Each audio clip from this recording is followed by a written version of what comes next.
오늘 우리가 함께 살펴보는 이사야의 기도는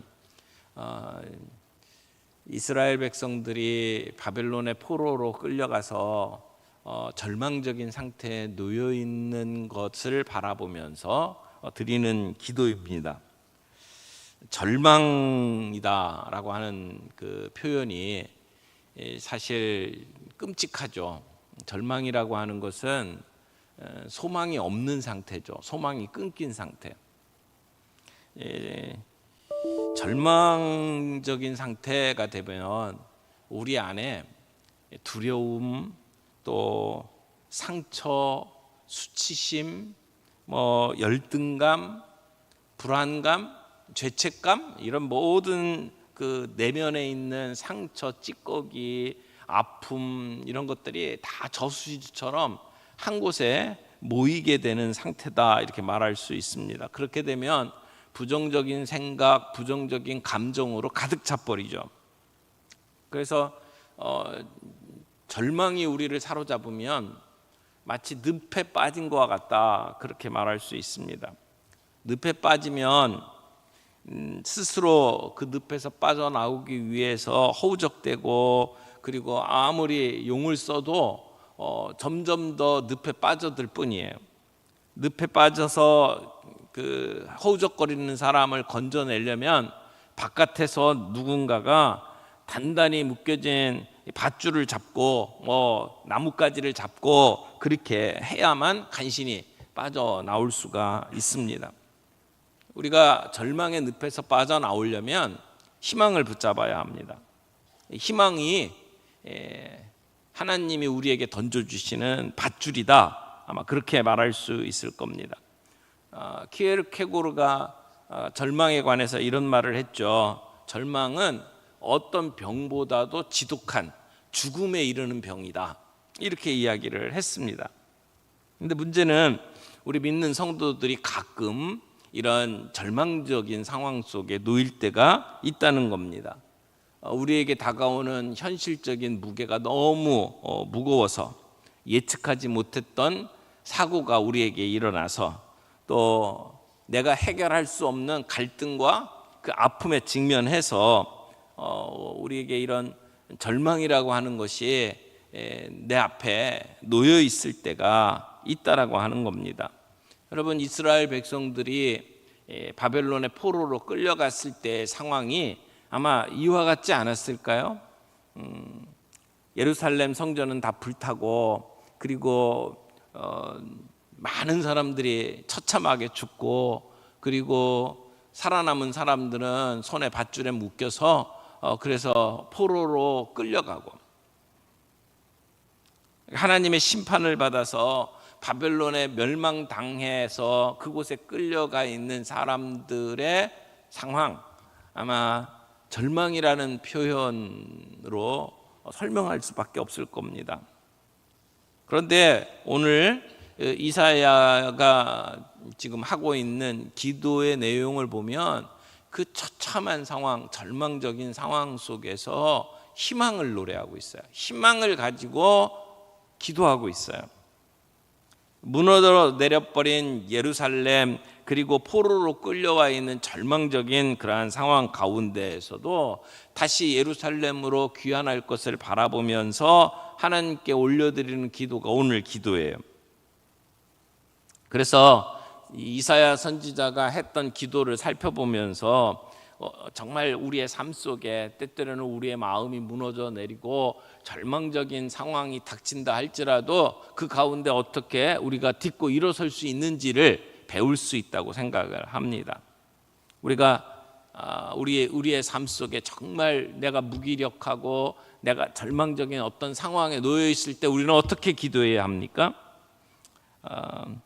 오늘 이 본문 말씀하고 앞뒤의 말씀들, 이어지는 말씀들을 생각을 하면서 두 가지 중요한 교훈을 함께 나누려고 합니다. 첫 번째는 이사야의 기도는 하나님의 성품을 붙잡는 데서부터 그 기도가 시작됩니다.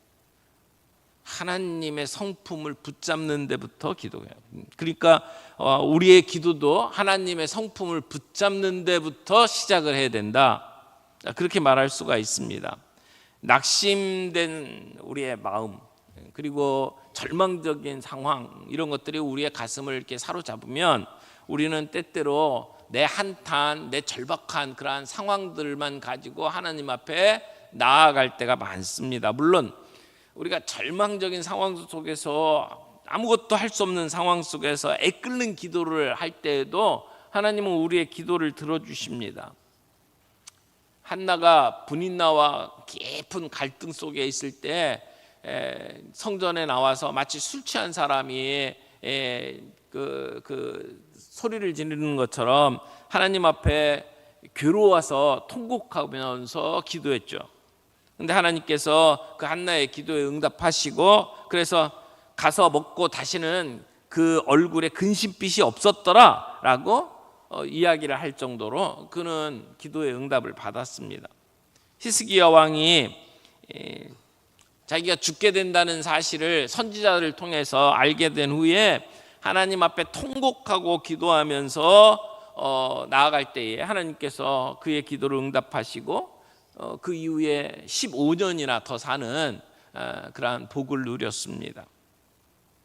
자기가 가지고 있는 정말 절박한 상황 속에서 그 흐느끼며 통곡하며 올려드리는 기도도 의미 있는 기도예요. 그런데 오늘 이 이사야 기도는 그런 가운데에서도 그런 절망적이고 통곡할 수밖에 없는 상황이지만 그 속에서 내가 누구에게 기도하느냐라고 하는 사실을 잊지 않았다는 거예요.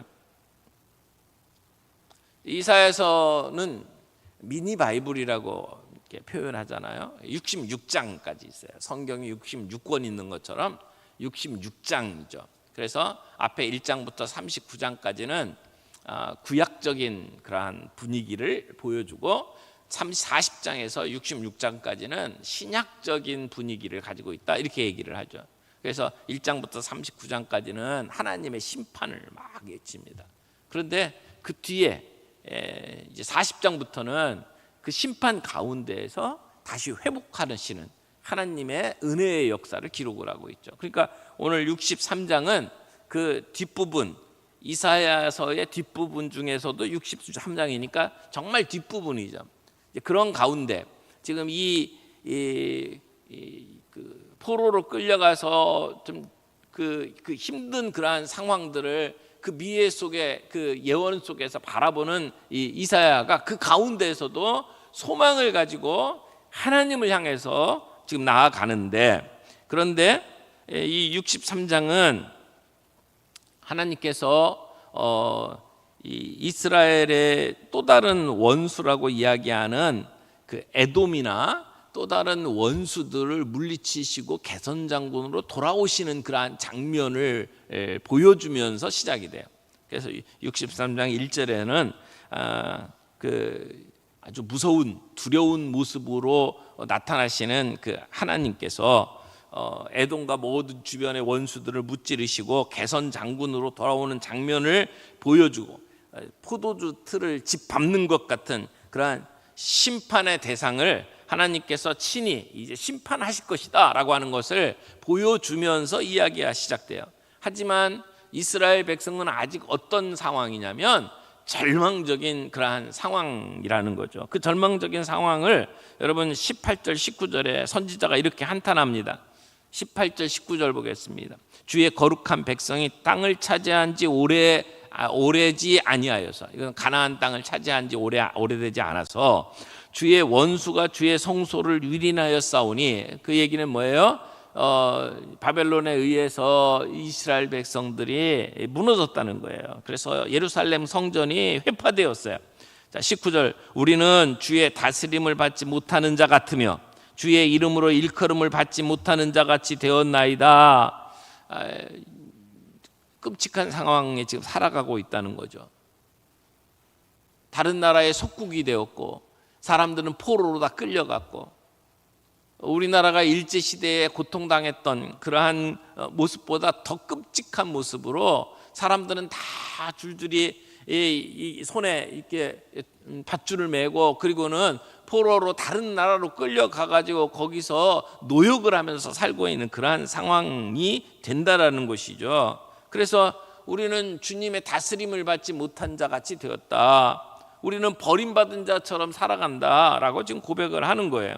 그런데 이런 정말 절망적이고 끔찍한 상황 속에서 이사야는 하나님의 성품을 의지하면서 기도를 시작해요. 그게 7절입니다. 7절 보겠습니다. 63장 7절 다 같이 읽겠습니다. 내가 여호와께서 우리에게 베푸신 모든 자비와 그의 찬송을 말하며 그의 사랑을 따라 그의 많은 자비를 따라 이스라엘 집에 베푸신 큰 은총을 말하리라. 기도를 시작하면서 이렇게 기도를 하고 있어요. 지금 무엇을 붙잡고 기도합니까? 여호와께서 우리에게 베푸신 모든 자비, 그의 찬송, 그의 사랑, 그 많은 자비들, 이스라엘 집에 베푸신 큰 은총을 가지고 하나님께 기도하고 있는 거예요. 하나님은 모든 자비와 사랑이 가득한 분이시지 않습니까? 우리에게 한량없는 은총과 자비를 베풀어 주시는 분이라고 지금 기도를 하는 것입니다. 이것이 여호와의 성품을 기억하고 의지하고 기도하는 거죠. 내게 베풀어 주셨던 은혜, 나뿐만이 아니라 우리의 조상들부터 시작해서 우리 민족에게 베풀어 주셨던 하나님의 자비하심, 사랑하심, 그 은혜들을 가지고 이야기를 하는 거예요. 그러니까 이사야는 그 자기의 과거의 역사 속에 하나님께서 베푸셨던 은혜의 추억들을 다 소환하면서 그러면서 기도를 하는 겁니다. 하나님께서 구원자가 되셔서 우리를 애굽에서 건져내시고 우리를 광야길 가운데에서 먹이시고 살리시고 입히시고 그리고 여기까지 인도하셨다는 거예요. 그들을 품에 안으시고 보호하셨던 하나님의 은혜를 돌이켜보면서 그분의 지극한 사랑을 기억하면서 기도하는 거예요. 그래서 그 하나님의 역사를 되새기면서 자기의 마음을 다잡는 거예요. 본문에 나타난 자비라는 표현이 나오죠. 여호와께서 우리에게 베푸신 모든 자비, 이 자비라고 하는 말이 헤세드라고 하는 단어예요. 헤세드라고 하는 단어는 굉장히 다양하게 번역이 됐거든요. 어떤 때는 사랑, 어떤 때는 인애, 그리고 여기에서는 자비라고 번역이 됐어요. 그 헤세드가 뭐냐면 자기 백성을 향해서 어떤 형편이나 어떤 상황에 구애받지 아니하고 변함없이 사랑을 베풀어 주시는 것, 이게 헤세드예요. 신실한 사랑, 변함없는 사랑, 한결같은 사랑을 표현하는 말이에요. 하나님은 이스라엘 백성들이 배반하고 하나님을 멀리하고 그리고 다른 우상을 섬김에도 불구하고 하나님은 변하지 아니하고 끊임없이 신실한 사랑으로 그 백성을 돌보셨다는 거예요. 그래서 이사야는 그 하나님이야말로 찬송받기에 합당한 분이라고 고백하는 겁니다. 여러분, 하나님의 은혜를 알면, 하나님의 자비를 경험한 사람이라면 찬양할 수밖에 없잖아요. 우리의 심령 깊숙한 곳에서부터 그 하나님의 자비하심, 하나님의 은혜를 노래하게 돼 있단 말이에요. 그런데 이스라엘 백성들의 상황은 어떨까요? 이스라엘 백성들은 그들은 계속해서 그 하나님 배신하고 저버리고 지금 심판받아서 절망 가운데 살아가는 그들은 늘 불평불만하는 삶을 살 수밖에 없었어요. 내가 지금 당하고 있는 것은 하나님이 우리에게 가한 거다라고 생각을 하면서 살았단 말이에요. 그렇게 불평불만하는 그 이스라엘 백성들 그 모습들을 보면서 이사야는 그게 아니다, 하나님이 우리에게 베풀어 주셨던 은혜를 바라보며 그 하나님을 생각하며 그렇게 기도를 하는 거예요. 여기 이 자비 뭐 이런 그 나오는 사랑 이런 단어들이 다 복수예요. 한 번 어떻게 베풀어 주신 것을 얘기하는 게 아니라 모든 자비들, 하나님의 모든 긍휼, 하나님의 모든 은총들 다 복수로 기록을 하고 있어요.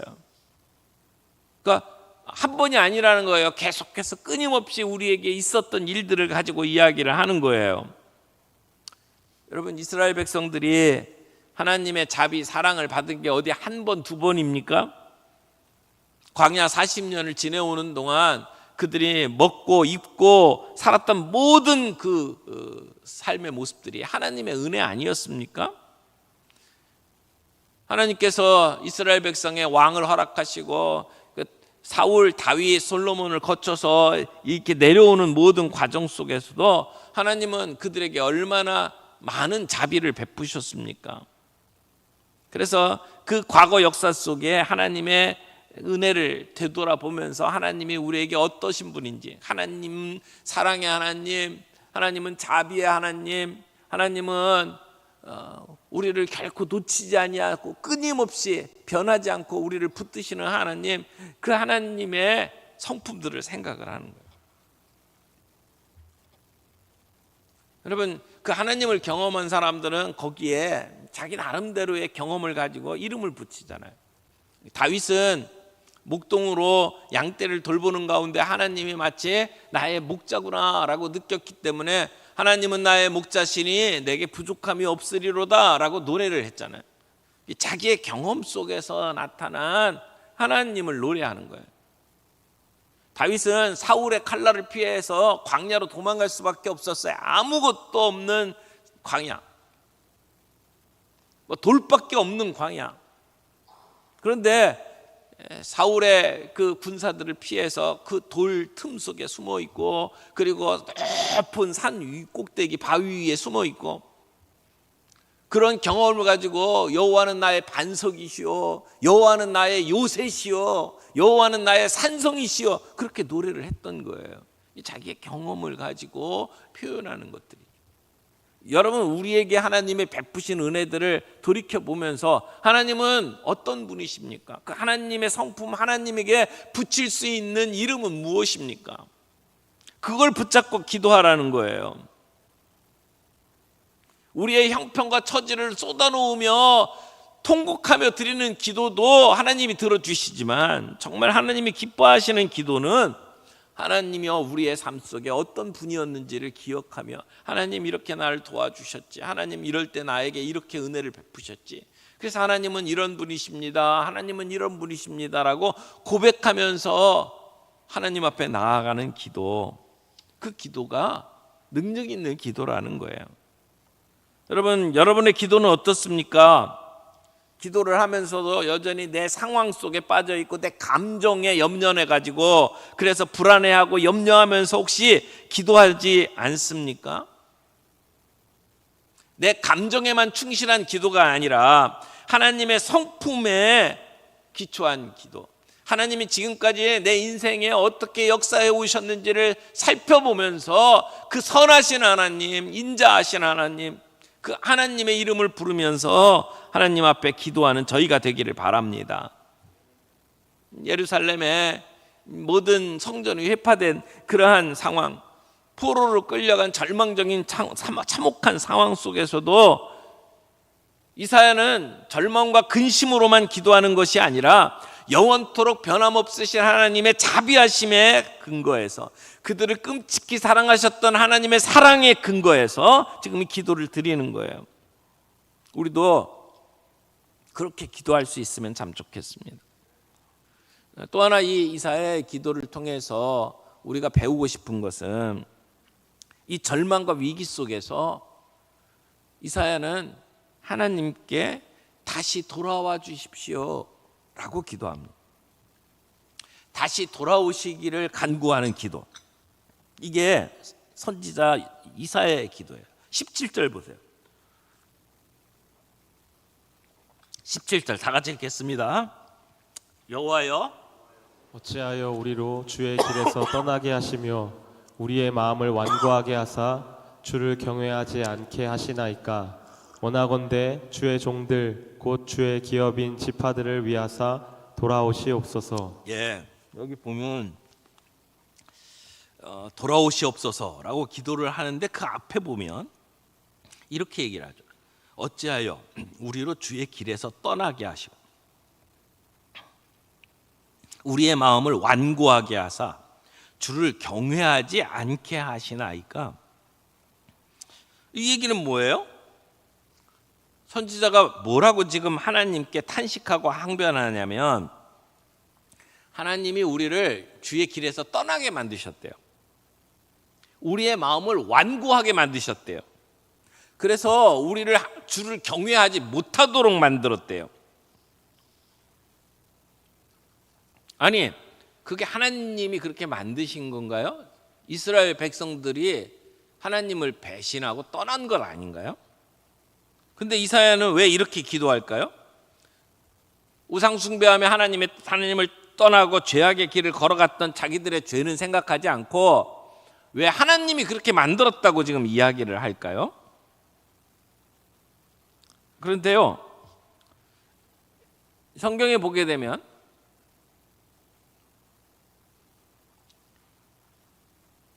하나님께서 그들을 그렇게 만드셨다고 표현하는 데가 많이 있어요. 이사야서 6장 9절에서 10절 말씀을 좀 읽죠. 이사야서 6장 9절에서 10절입니다. 여호와께서 이르시되 가서 이 백성에게 이르기를 너희가 듣기는 들어도 깨닫지 못할 것이요 보기는 보아도 알지 못하리라 하여 이 백성의 마음을 둔하게 하며 그들의 귀가 막히고 그들의 눈이 감기게 하라. 염려하건대 그들이 눈으로 보고 귀로 듣고 마음으로 깨닫고 다시 돌아와 고침을 받을까 하노라 하시기로. 여기 이사야 선지자가 이제 이스라엘의 심판을 예언하게 되는데 하나님께서 뭐라고 말하라고 하냐면 너희는 하나님의 음성을 들어도 듣지 못하고 깨닫지도 못할 것이다. 보기는 보아도 알지 못할 것이다. 왜냐하면 내가 그들의 마음을 둔하게 만들 것이고 그들이 귀를 막도록 만들 것이고 눈을 감기게 할 거다라고 하나님께서 말씀하시는 거예요. 그러니까 지금 이스라엘 백성들이 말귀를 못 알아듣고 그리고 돌아오지 못하는 이유가 뭐예요? 하나님 막으셨다는 거예요. 그러니까 이들의 악한 모습들을 보시고 하나님께서 못 알아듣도록 귀를 막고 눈을 감겼다는 거예요.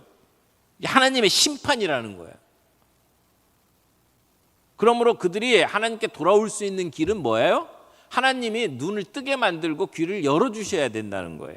하나님이 돌아오셔서 회복시켜 주시지 않으면 이스라엘은 스스로 여호와 하나님께 돌아올 수가 없다라고 하는 이야기를 하는 거예요. 그래서 이사야 선지자가 하나님 하늘에서 우리를 굽어보시고 다시 한번 우리에게 찾아오셔서 돌아오셔서 우리를 회복시켜 주옵소서 그렇게 기도를 하고 있는 거예요.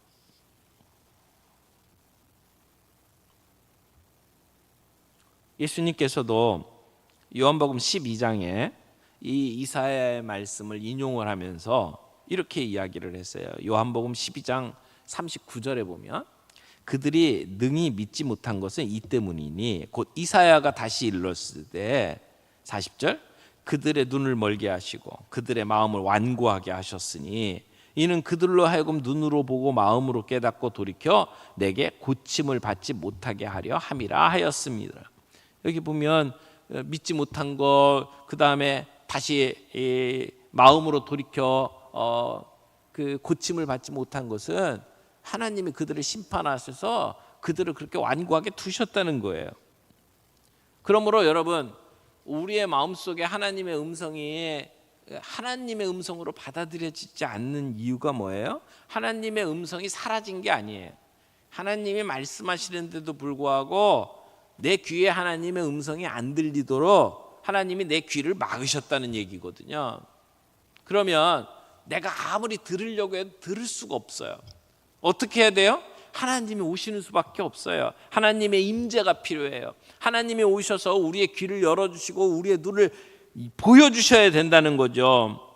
하나님의 임재에 우리가 회복될 수 있다라는 거예요. 그러니까 지금 이사야가 간구하는 것은 하나님 우리 가운데 다시 오십시오. 우리 가운데 임재해 주십시오. 하나님이 계셔야 우리가 살 수 있습니다. 지금 이런 얘기를 하는 거죠. 여러분, 우리가 영적으로 메말라가고 마음이 뜨겁지 않다면 뭐가 문제입니까? 하나님의 음성, 하나님의 임재, 하나님의 영광, 그것이 이 땅에서 사라져서가 아니라 하나님이 우리와 함께 하셔서 우리의 마음을 열어주시고 귀를 열어주셔야 된다는 거예요. 우리의 귀가 막히고 우리의 마음이 굳어졌기 때문에 더 이상 하나님의 음성을 듣지 못하는 거죠. 그래서 하나님의 임재를 보지 못하는 거죠. 그래서 하나님의 영광을 누리지 못하는 거라는 것이죠. 그래서 지금 이사야가 기도하는 건 하나님 돌아오시옵소서. 우리를 떠나셨던 그 하나님 돌아오시옵소서.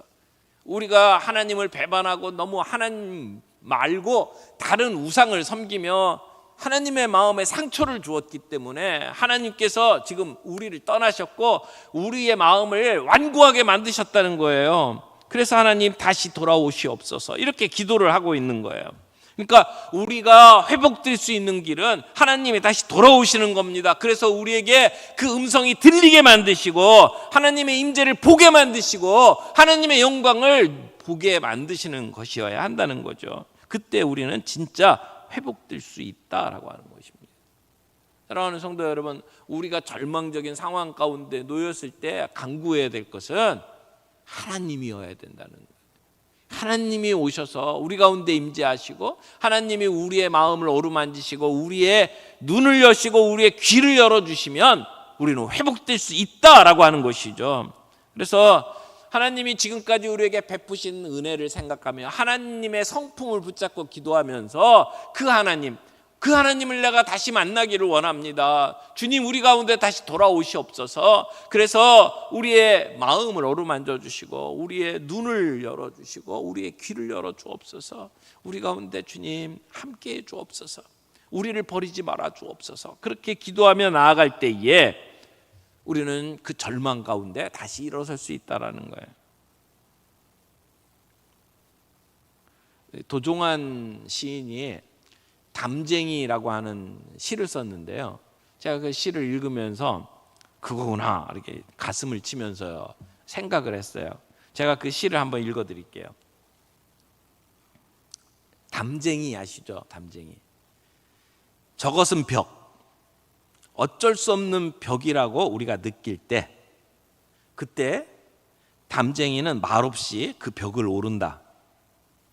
물 한 방울 없고 씨앗 한 톨 살아남을 수 없는 저것은 절망의 벽이라고 말할 때 담쟁이는 서두르지 않고 앞으로 나아간다.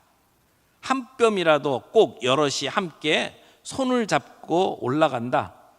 푸르게 그 절망을 다 덮을 때까지 바로 그 절망을 잡고 놓지 않는다.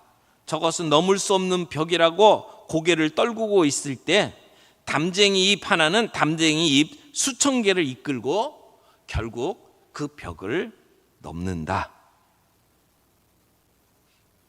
그 벽을 절망으로 보고 그리고 말없이 그 벽을 넘어서는 모습을 그렸어요. 저는 우리 그리스도인들이 우리의 삶 속에 절망을 맞을 때, 절망적인 상황에 놓일 때 그때 담쟁이처럼 그 벽을 감싸고 그냥 넘어갈 수 있는 것은 그것은 기도라고 믿습니다. 우리 앞에 놓여져 있는 이 모든 문제들을 끌어안고 하나님이 어떠하신 분인지 하나님의 성품을 기억하며 그러면서 그 하나님 돌아오시옵소서. 우리 가운데 함께해 주옵소서. 그래서 우리 보지 못하던 우리의 눈을 열어주시고 듣지 못하던 주의 음성 듣게 해 주시옵시고 주님이 우리와 함께 하시는 임재를 경험하게 해 주옵소서. 그래서 하나님의 영광을 보게 해 주옵소서. 우리를 그렇게 회복시켜 주시옵소서. 그렇게 기도하며 담쟁이처럼 그 절망의 벽을 함께 넘을 수 있는 저희가 되기를 바랍니다.